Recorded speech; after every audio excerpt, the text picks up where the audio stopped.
Hello, everybody, and welcome to the Digital at INSEAD webinar about ENGIE, powering the energy transition with data and AI. It's a pleasure to be here with you. And we will start with a brief introduction to the case, and then I will introduce the two guest speakers, and we'll have a panel discussion with them with questions from you at the later part of the webinar. So ENGIE, what's very exciting about this case is how a company which at its roots, it's more than 150 years old, 150 years old at its root, used to be a utility company, still is in many ways, has been transforming in very few years and very fast into a modern software business in some ways, and at least a digital organization. So the main purpose of this case is to help us all think about how organizations of any type can actually do it. And when I say can do it, I mean can leverage today's powerful digital technologies, data, digital, and AI. A brief summary about the company itself. As of today, the company has about 170,000 employees with 58 billion revenues, 190 million of it spent on R&D.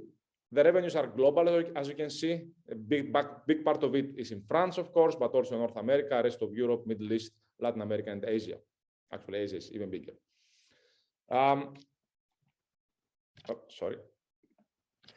The company is focusing, like many companies in the energy sector these days, on low carbon energy systems, developing effectively our energy for the future, the well-known and highly discussed and debated energy transition. It's focusing on 4 core activities with sub-activities in each of them around renewables, networks, energy solution, and thermal production and energy supply. As you see, there are a number of many activities going on in the company as expected from such size organization with so many years of history. ENGIE has been investing in research, innovation, and digital for a number of years now. It has about 900 researchers. As I mentioned, 190 million spent on research and development, 2,000 data specialists that has developed a number of, as we call them, digital platforms at ENGIE. Some of the things that we'll discuss later in the case, generating a huge volume of data, 200 terabytes of data shared currently on the common data hub of the company, which is one of the major platforms for data at ENGIE, as the case suggests, and we'll discuss later. What have they achieved coming from this 150 years history and navigating the waves of energy transition, general technological innovation, and specifically the innovations and transformations delivered by today's digital technologies, data and AI related ones? They have developed a wide portfolio of data and AI use cases with new products and services that again make the company look not just an energy company, not just a utility company, but in addition to all this, a software and data and AI-enabled product company and services company. As you know from the case, they have a number of such platforms, as they call them, software platforms, digital product platforms. The case starts with a fascinating example of how Ohio State University, one of the biggest university campuses in the US, has signed a deal with an agreement with ENGIE to reduce using ENGIE's software solutions, and I repeat here, software solutions and data solutions, their energy consumption by 10% the next 10 years, translating into hundreds of millions of dollars of savings, of course, for the university. This is just one of the examples, what they call smart institutions, which is part of a number of about 10 and increasingly more, of course, new products and services the company is developing by leveraging the digital technologies available today and innovating internally themselves, specifically with innovations targeted at the energy sector. As I mentioned, 2015 was the year where the name ENGIE came to the world, but that was not the beginning of the Amazon. The beginning of the Amazon River, nobody knows where it is, but one can trace it back to the early mid-19th century, where the Suez Canal was getting built, which is also part of the name ZDF Suez, which is, of course, the name of Suez a series of various mergers that happened over the years. So the company is known as ENGIE since 2015, but it's been around for quite a long time. Definitely longer than probably all, if I can, maybe, I think all, let's say, well-known North American companies. Maybe, I cannot imagine one which is older than this, but maybe I'm wrong here. Interesting factoid to search on the internet. Now, what is the purpose of this case?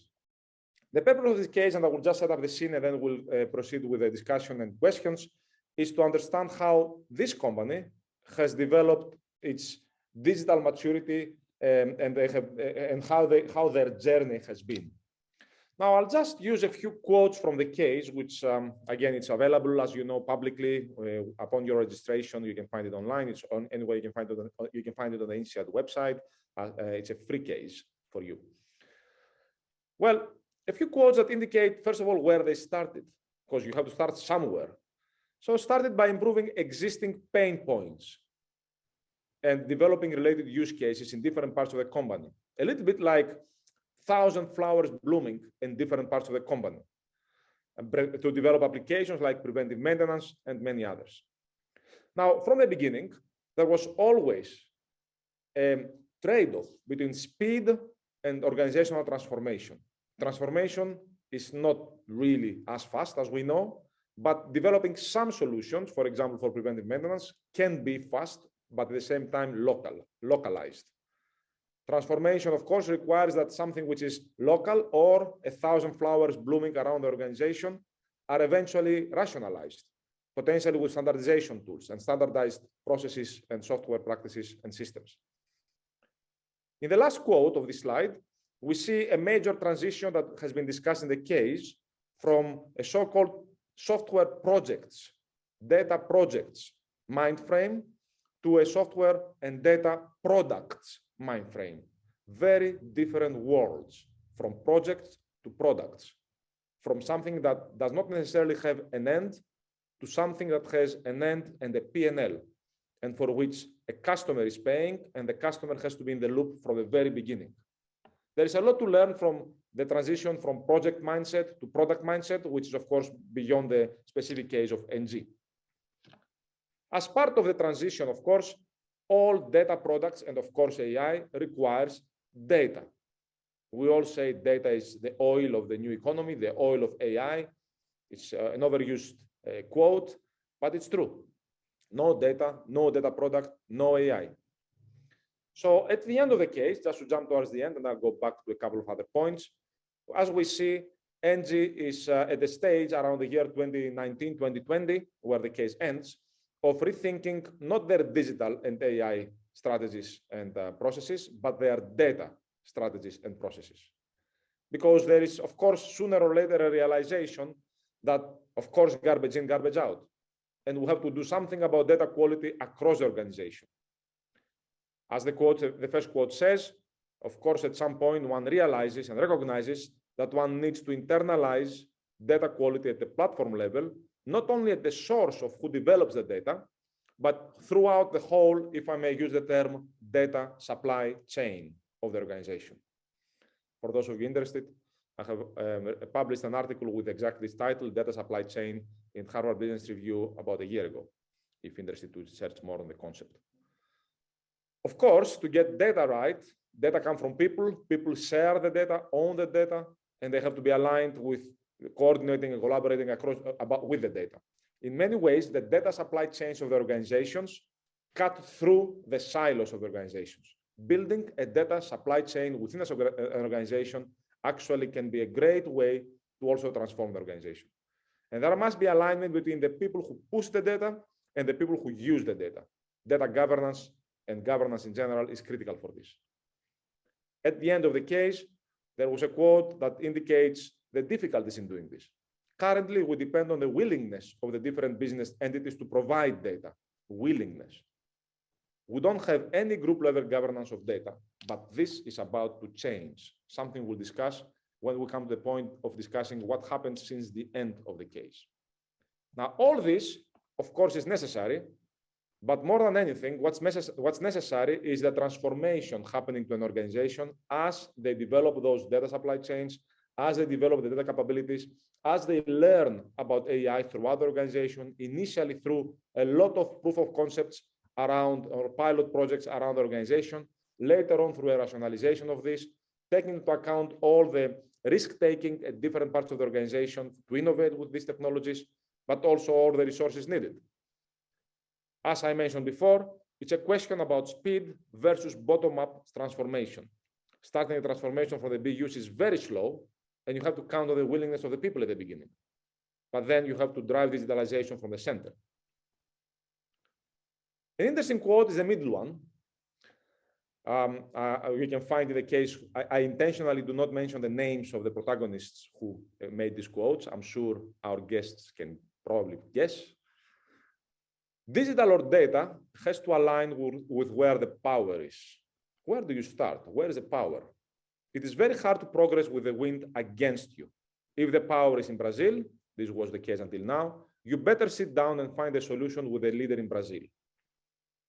A major global organizational transformation and change program. And of course, it's not only about people. Of course, people is important. Of course, skills and processes and standardization and alignment is important, but nothing works without oil, nothing works without money. So the financial model and of the operational units has to be aligned with the plans and strategy around data and AI. For example, if you only expect willingness of people in local business units to innovate with data and AI early on without them being very trained about this yet, is basically you are asking them to take personal risks. Why would they take personal risk for something which is first of all based on their will, not required, and second of all, they have mostly a downside, at least early on. So risk taking has to be aligned. The financial model has to be aligned with risk taking, and risk taking can be higher or lower at different parts of the journey of the organization. There is a lot of other aspects in this last quote, a lot of it around risk, but basically the bottom line is the alignment of the organization, of the financial models of the operating units, and of course, the delivery processes and capabilities of the teams involved. And as the quote ends, this does not change ENGIE Digital's ambition. In fact, it creates the conditions for the digital transformation of the group. A lot of lessons in here, a lot around speed versus transformation, a lot around power places, where the power lies and where you start, a lot around standardization, data governance, data quality, data supply chain, financial model, operating model, people, skills, investment decisions, etc., etc., etc. There is no silver bullet to make a company which is 150 years old, or any company for that matter, to become a data, digital, and AI company, to become a company that is building the future of our energy world that is going through the energy transition. We'll discuss with our guests questions around how can traditional organizations, starting from the example of ZDF Suez and ENGIE, as we saw, think of and plan their digital data and AI maturity journeys. What are the main challenges and best practices we can learn from this case? Why some organizations manage their digital journeys better than others? And what are the potential impact of digital data and AI on the energy sector? And as always, what does history teach us about technology and organizations? To discuss all this, I'd like to welcome on the floor Yves Le Gélard, who is Executive VP of Digital and Information Systems at ENGIE, and Mihir Sarkar, who is the Chief Data Officer at ENGIE Digital. Yves and Mihir, thank you very much for joining us. It's a pleasure to have you here and looking forward to discussing with you. Before we jump, thank you, Mihir. Just a last point. We have some polls. Our poll question regarding the ENGIE, as you saw, the case finishes around 2019-20. So the question for you is the following. How do you think the IT digital data organization evolved since then or will evolve at ENGIE? You have 3 choices. Please take a few seconds to select.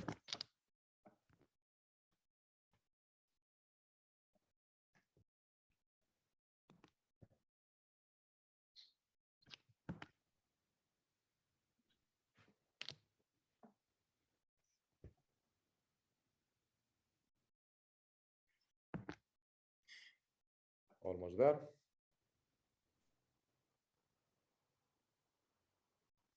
I see we have more than 200 participants, so hopefully 160 of you have replied.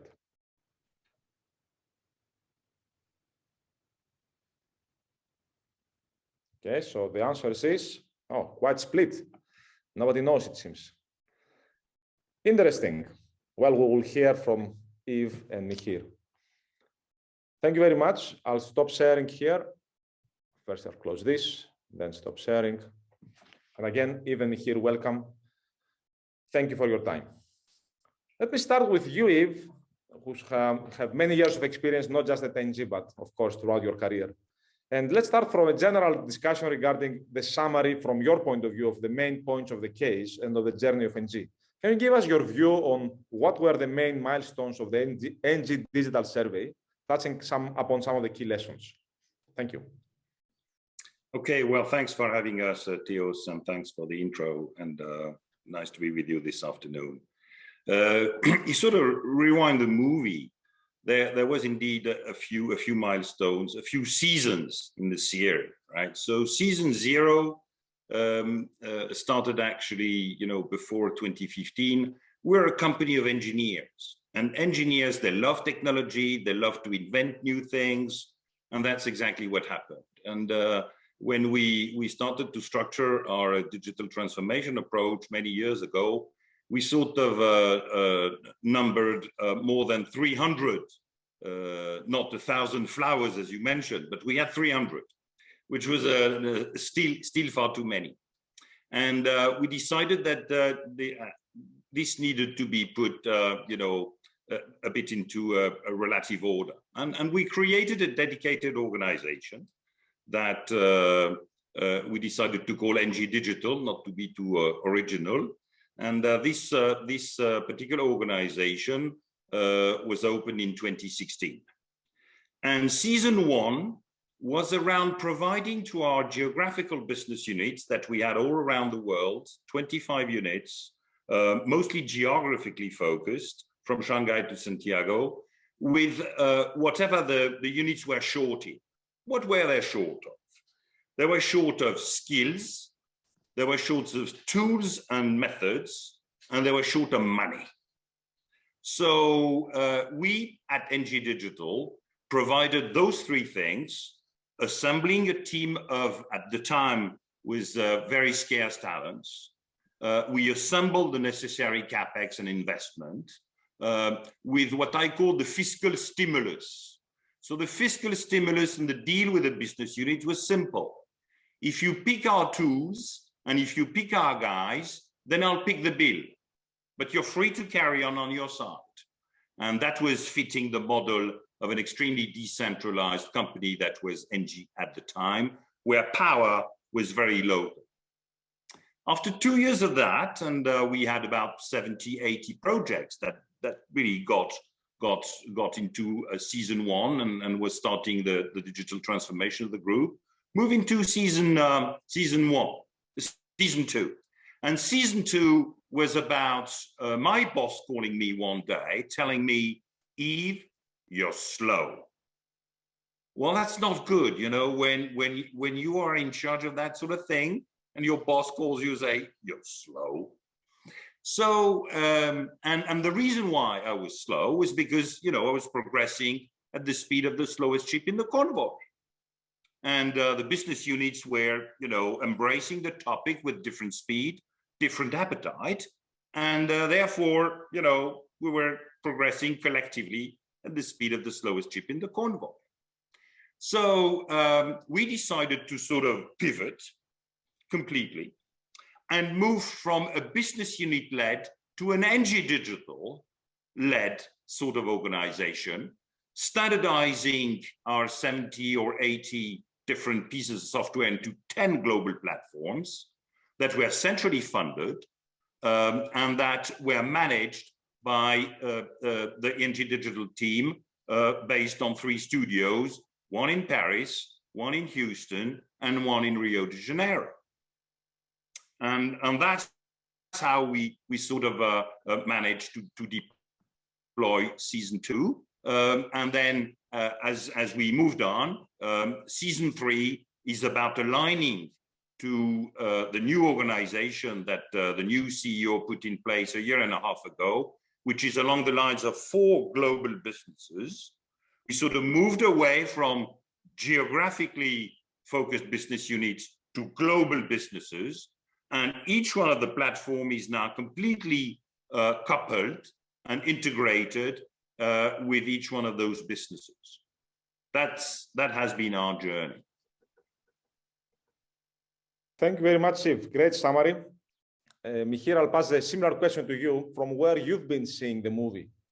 What have you seen as like some both top-down and bottom-up changes, and what were some challenges you saw in the teams involved and affected as you were on the ground?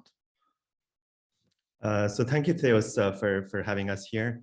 I joined ENGIE in 2019, right when, like Yves mentioned, we were moving ENGIE Digital from version 1.0 to 2.0, which was moving from a project-oriented approach to a product-oriented approach. And the timeline since then, since the past 3 years, one way to describe that would be that year 1, we focused on data opportunities, trying to find where we could bring the most value with use cases based on data and AI. And one such topic was predictive maintenance, because like all companies, we need to improve our processes, our operational model, and predictive maintenance helps in developing resilience and better processes within the organization. So we developed a shared engine that would power many of the platforms that we have within ENGIE Digital. The second topic was more oriented towards our customers, and it was around decarbonization. So how can we develop solutions like the Smart Institutions platform that you mentioned earlier, and the Ellipse one, which is a decarbonization platforms for large organizations and customers? How can we develop use cases around data and AI that supply these services outside of the company? In year 2, we moved from that to adoption because we had a lean, agile approach to developing our products. And we figured out how do we make sure that we integrate the change management process from the get-go with the users within the business entities. And we have user-centric approaches, data governance around the collection of data and the management of data within the platforms. And then year 3 was around the value. So aligning, like Yves was mentioning, the operating and financial model with the business entities so that we can make investment decisions and align the roadmap of the products. So in terms of bottom up, it's a pendulum that swings, and I think I'm not surprised that the poll results were so split, because you can take a snapshot of where the organization is at some point, but you can also look at how we go from decentralized to centralized and back and forth, especially in the realm of data, because we started off the journey with having a bottom-up approach where use cases were developed at the level of the operational entities. For example, B2C was using off-the-shelf tools or developing their own models to understand their customer journeys. The Global Energy Management unit, which trades in the energy markets, were developing their own tools around data analytics to understand how to trade on the markets. So all these solutions were done at the local level. And at some point, there was a shift from a focus from software to data, where we understood that by 2017 or so, the bottleneck that was preventing digitalization was around the lack of centralized data. And that's when we created what you mentioned was the Common Data Hub, a data lake that would centralize all the data sources that were decentralized among all the organizations. And the interesting thing there was the investment required from the entities to pour the data and to populate the CDH, the Common Data Hub, because it's an investment upfront. There's no clear value for them initially until the centralized data now can enable us to move towards a data-driven organization where we can leverage that data to pilot the company, to have dashboards that go up to the executive committee of the organization. So it's a whole journey around the data-driven aspect of it. And the other aspect that we're now pushing towards is the AI aspect. So we've got data that's now centralized. And one of the challenges for an industrial group like ENGIE is the fact that assets that we have don't produce big data in the sense of big tech companies that we all know of. So based on the data that we have available, we have to create AI models that enable us to do both better operational efficiency on one hand and energy efficiency for ourselves and our customers on the other hand. Thanks, Mihir. We'll come back to this last point about what value you think is created using these technologies, both so far and going forward.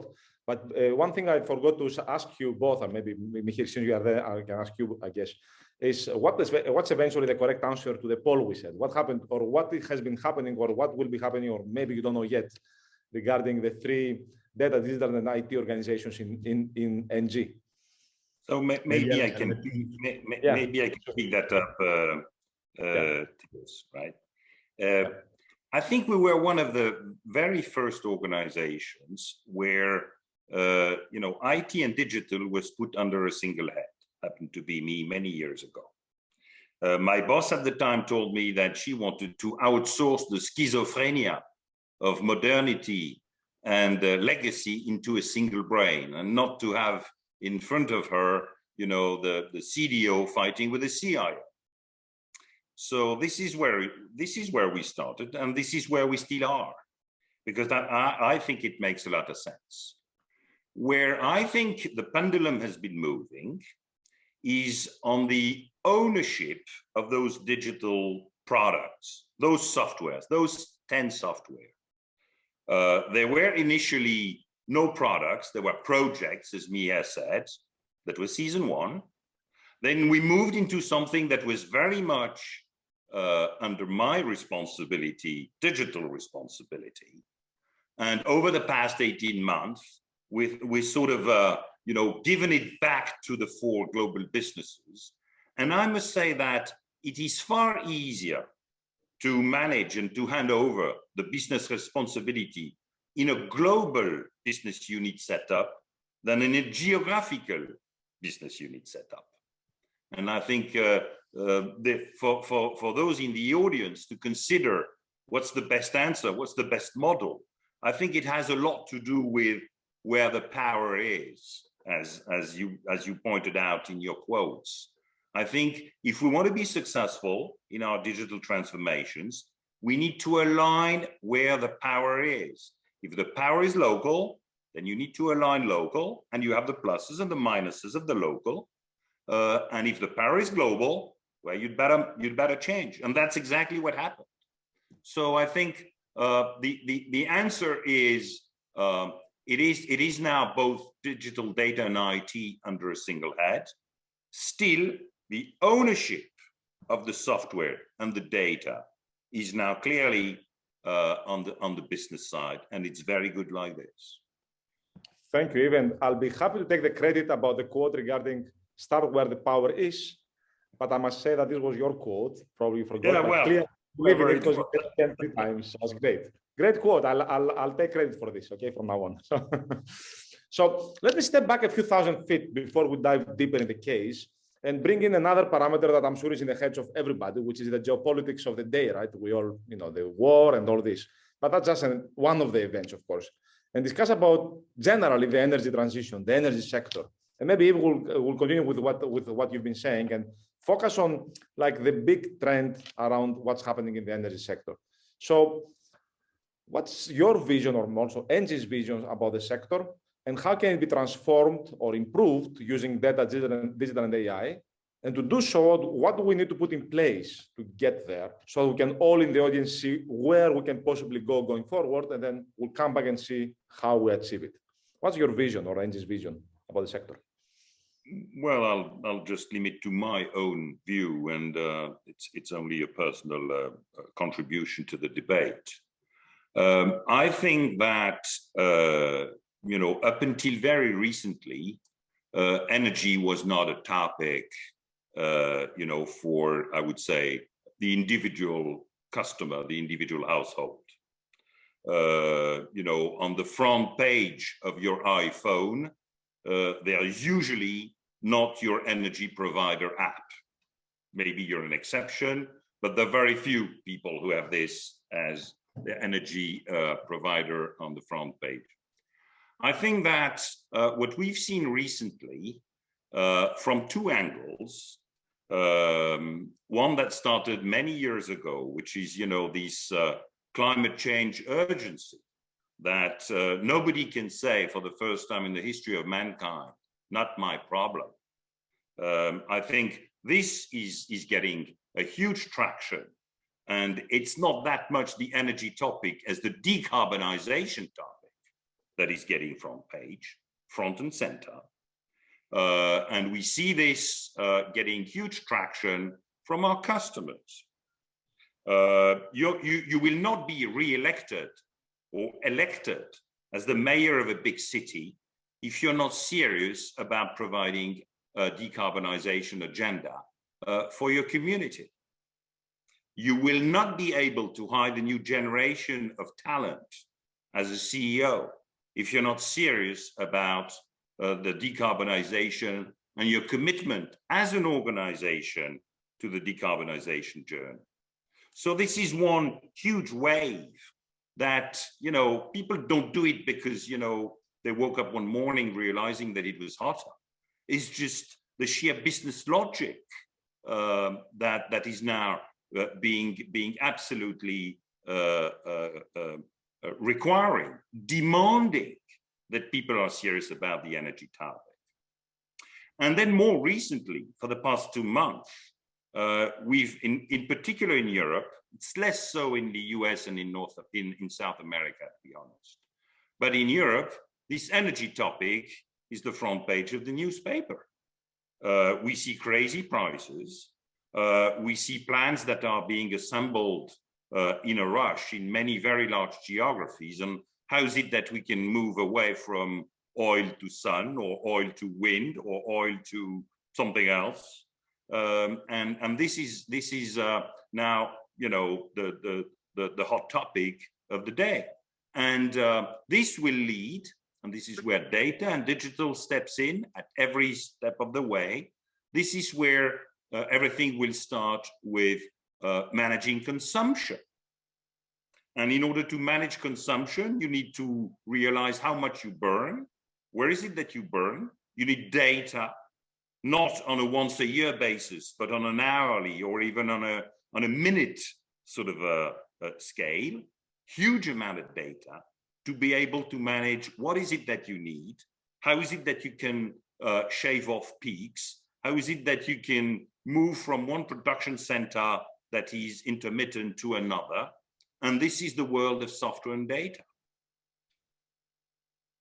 Yves, thank you very much. And indeed, technology, very much I make the parallel between the media world, where the data and AI started kind of making a big impact first at the early 2000s, maybe late 90s, with the internet world, basically, the data of the internet. Now the European Commission is talking about the first generation of data and AI, internet data and AI, and the new generation, the industrial data and AI. And what happened in the internet is basically algorithms and data-driven algorithms, recommender systems, personalized advertisement, et cetera, effectively cut a lot of fat and inefficiencies on the supply and demand matching of buyers and sellers online. And it's exactly the same that can happen in all sectors, including the energy sector. That's another way I hear you saying this. Now, all this is fantastic. Now, some organizations in the energy sector or not in the energy sector, and let's broaden a bit beyond ENGIE now that we've set the stage about what happened at ENGIE. Mihir, and maybe to both of you, I'll ask the same question. You can react. Let's go to Mihir first. Why some organizations manage the transformation successfully? Why others struggle? What are some roadblocks in developing a data strategy specifically, for example, and how to overcome them? And let me add one last question for any of you if you want to touch on this. With hindsight and all the experience you have, if you had a magic wand and you became a few years younger and you were to start again this journey, or even you start the journey with the same mind and age you have today, what would you do different? There are multiple questions here. Maybe here you can start and pick whichever you like. Yeah, so I'll take the example of what we implemented within ENGIE and broaden it from there, because we started from our strengths, trying to understand if we want to have a data journey, where do we start from? And where we start from is business expertise, is the fact that we've had people on the floor of power plants worldwide for decades who've been working and understanding how a power plant thermodynamics works, etc. The second strength we started with was the availability of data. Maybe not centralized initially, but we had sensors on the equipment that have captured data for the past 10 years or more. And then we went to the centralized approach that would leverage all this data. But on the expertise side, what that enabled us was to then set up a technical team made up of data scientists, data engineers, software developers, etc., that would be able to talk to these business owners, business people who knew how the functioning of a thermal power plant, how the functioning of a wind turbine, of solar PV plants, etc., would work.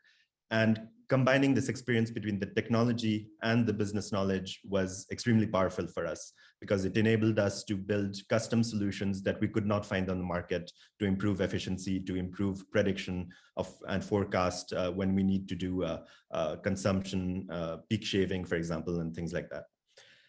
So based on that, I think the strategy is to find your strengths and build from that outwards. And this building outwards was enabled by ENGIE Digital on two axes. The first one is speed, like we mentioned earlier, building tools and internal components that enabled us to mutualize some of the technical developments between the platforms. And the second one is skills, is the fact that you need to hire data scientists that know what they're doing, that have a product approach, that understand the customer, why they're doing it, the value, and not just scientists that understand the statistics and the maths behind it. So that's a strong aspect. And I think ENGIE has a strength there, which is its strategy around decarbonization and its vision, which is attractive to a large number of people out there. And recruitment is a big issue for us, like for many. And I think, having a vision and a strategy that is appealing to a lot of people is critical. And now moving forward, I think, and replying to your last question, what are the challenges ahead of us? I think there are two aspects now that we've got speed, we've got the development capabilities. The first one is identifying the right topics to work on, whether it's in software, in data, or in AI. AI is a tool that enables us to do things, but what should we apply it to? And identifying whether it's in, like I said, internal efficiency in terms of processes or solutions that we can develop for our customers. What are the topics that we need to work on is a big subject for us, and one that we work with the business people to understand and develop. And the second aspect, which maybe takes me to what I would have done differently if I could turn the clock back, is the question of adoption, is the fact that change management is a really hard topic in any organization, especially I was talking about these business owners who've been on their job for decades and who are used to doing things in a certain way. How do you make sure that you understand their way of doing things, that you can insert a new solution into their workflow, into their processes? And that needs to be done around trust, around working together, around co-creating solutions. And we try to do that, have a lean, agile approach, but it's something that we definitely, all of us, can do better. Yves, would you add something about how would you do things different if you were to start from scratch the journey? Not your life, the journey, sorry. Oh, no, well, that's... No, but I think, Mihir, you hit it on the nail. I think that if we were... Now, first of all, I wanted to highlight something on, a very important lesson, which is, be obsessed, I think, to sit at the big table, okay? Sometimes some organizations, they claim data digital is very important, but the person who, embodies that, who is in charge, is not actually sitting at the big table, reports to somebody that sits at the big table.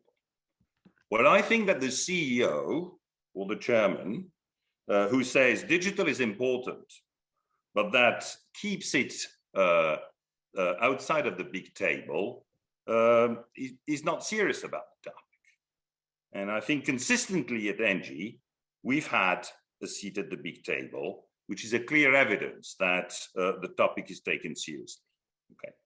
And for me, it's a way to judge if a company is serious or not on the topic. Then back to Mihir's point, I think that if we were to rewind the movie, I think that I would put more effort being obsessed with this relationship to the business on solving pain points. I think that our whole industry, and probably it's a mistake that we made, was very much, getting a bunch of smart guys, developing sexy, fancy things, and pushing this to what we thought would be a happy crowd of people who welcome that. And in some cases, this is where we faced, because we saw it right. In some other cases, we ended up with solutions looking for a problem. And I think that if you do not have this obsession to check where it hurts, and then go back home and find the right data and the right software to go and be the solution to this pain, be sure you identify the pain, okay? And in some cases, we have not done this enough. Thank you, Yves. I really like the word obsession. And by the way, every time I have discussions with people about how do we hire the best people in data and AI and what kind of profiles, the first thing that comes to mind, make sure you hire obsessed people, because otherwise there is no way to succeed. It's a fantastic characteristic, and I'm sure all of us have it. Before going to the Q&A, I have one last question for each of you. So going forward, what happens is the case. You already talked a lot about this, but I also understand here over these changes, you have also been changing your role, and you're looking forward to also new responsibilities, much like everybody else as the company is evolving. Maybe you can tell us a bit more about your journey now and going forward. Sure. So I'm moving from what is ENGIE Digital, the software company of the group, to ENGIE Research and Innovation, which is the step maybe a bit before the productization of use cases. The goal there is to have a program that transfers to the group and that deals with AI. And the question there is, how can we develop AI that's breakthrough in our business, that's disruptive, that complements everything that's available on the market, or that startups are working on, or that academic research is working on, so that we develop customer solutions for our businesses to differentiate and to contribute our own brick to the big story of the energy transition and decarbonization. Because I think no one organization, no single organization is going to solve it on their own. We need to work together on this, from the organization point of view, companies, but also research and startups and policymakers, etc. But I think from the point of view of ENGIE, we also need to have an edge in terms of differentiation in our solutions, because we believe that we're well positioned to bring a difference to our customers. So that's the new program that I'm starting, and because we think that ENGIE Digital now has the ability to deliver software. There's the question of adoption and the business roadmaps around that, but I think we need to find the right topics to work on now. Here's fantastic, very exciting. If you are hiring people, let me know. I'll apply. Yves, I'm close with a question to you, a closing question before we go to the audience. I don't want to reveal anybody's age. All of us are really young, but from what I understand, you've been in the business for a number of years. Just stepping beyond what happened in ENGIE Digital, beyond ENGIE itself, just looking back all these years of your experience, focusing mostly on the impact of technology, not just data and AI, digital in general, IT, you name it, right? Over these years of experience. What would be some general lesson about how technology has been transforming organizations and perhaps our society? Oh, well, that's almost a philosophical question. Huh? Well, I think that technology is at the heart of the new world. You mentioned that data is the oil of the new century. I'm not sure I would pick the word oil. Maybe the sun would be the way I would phrase it. But I think that this combination, this merge between the climate topic and how is it that technology can significantly contribute is something that is probably the most exciting thing I have seen in my whole life. Technology alone is a bit of a dry topic. Applied technology to a business, to a major issue is something that I found particularly exciting. And I think today, as I said earlier, the most urgent, the most important thing that collectively we need to all embark on is how is it that we decarbonize and we protect our world. And I think applying technology to that is probably the most exciting thing that I've been privileged to be part of. Thank you, Yves. I always confess I'm a geek at heart, and I really strongly believe that technology is the one thing that moves the needle. Sometimes I'm a bit controversial on this, but I'll try to be again. I usually say a leader in a cave is still a leader, but still in a cave. That's true. Get that. Thanks, that was great. I'd like to bring in our alumna, Katarina, sorry, I have to get the name correct. Sorry, Katarina Uherova Hasbani. Katarina is a partner and global director of strategy and advisory at ENGIE Dubai. And she's also a member of the Global Executive Committee for INSEAD Energy Alumni Club and the local UAE INSEAD Alumni Association. Katarina, thank you for joining us, for being here with us. Please tell us a bit about the club and yourself first, and then thank you for throwing questions from the audience to us. Yeah, it's a pleasure to be here, and indeed I bring 20 years of experience in energy. Working on the other side of the corporate world. I spent some time in governments in the Middle East and the European Commission, and now as a consequence of a diploma from INSEAD, I ended up as a management consultant, but leveraging technical specialty consulting to deliver sustainability and net zero for clients here in UAE and Saudi. So that's where I am, but I represent the club here, and what we do, we are on a mission to connect the alumni, to bring thought leadership, and of course to promote INSEAD talent on the topics of energy transition and the ambition net zero. And there is more information coming in a mailer that will be sent to the participants of this event. So I invite you to subscribe to our newsletter and follow our LinkedIn page, where we promote events such as this one and others that are coming from INSEAD or from our alumni network. We have actually so many interesting questions, but I'll try to club them together a little bit. And I see there is a group of questions that are about, the designing and executing this strategy internally. One of them is about the geographical differences that you have encountered with the deployment of ENGIE Digital across regions.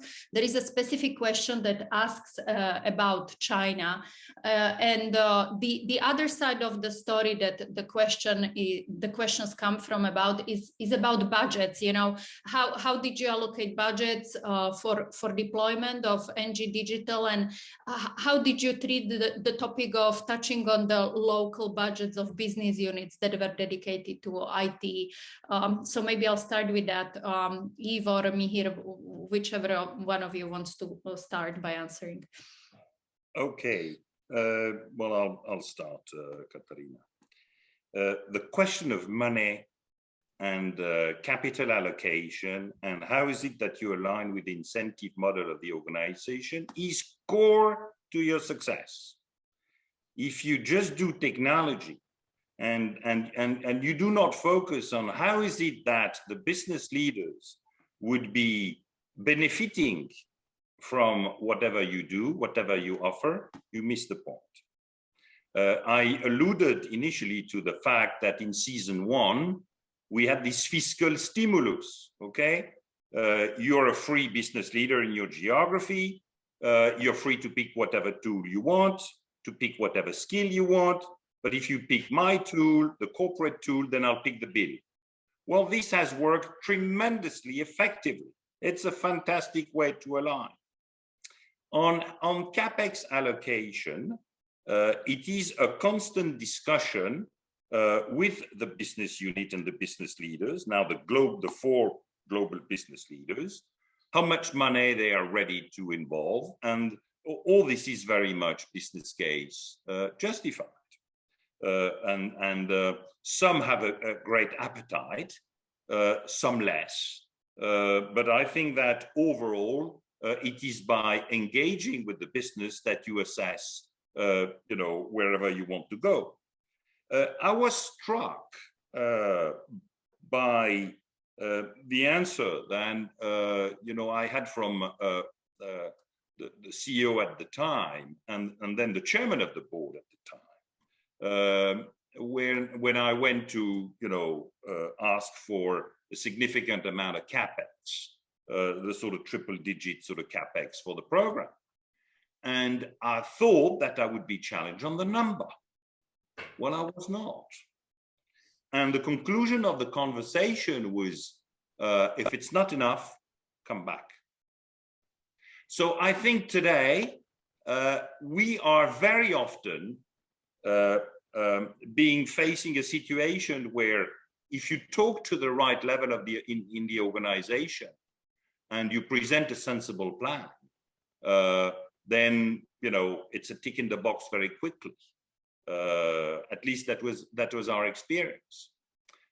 Then, of course, you need to demonstrate that you execute per the agreed number, of course, because trust has to be nurtured.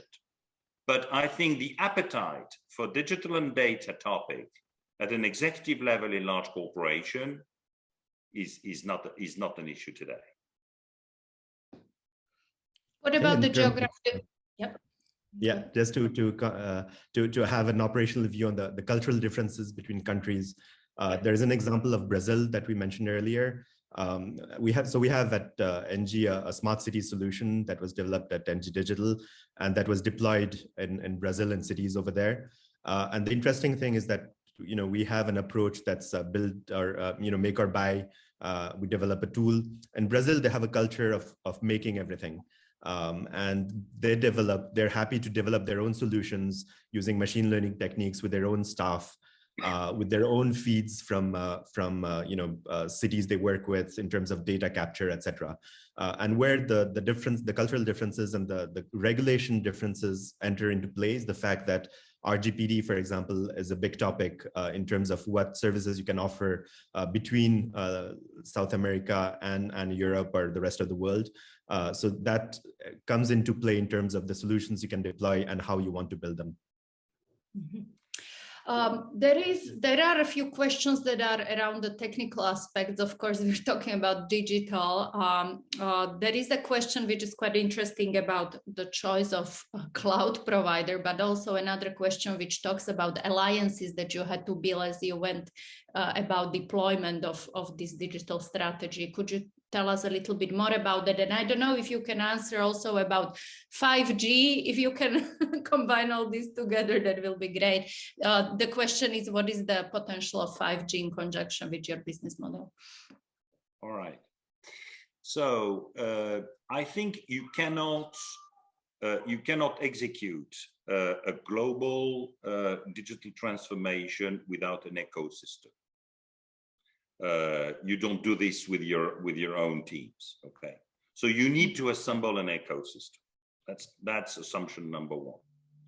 And very early on, we assembled an ecosystem. Then gradually, you realize that you need to, create a kind of balance between strategic partners, okay? So, for instance, in terms of cloud providers, well, we end up with number one and number two. And everybody knows who's number one and number two.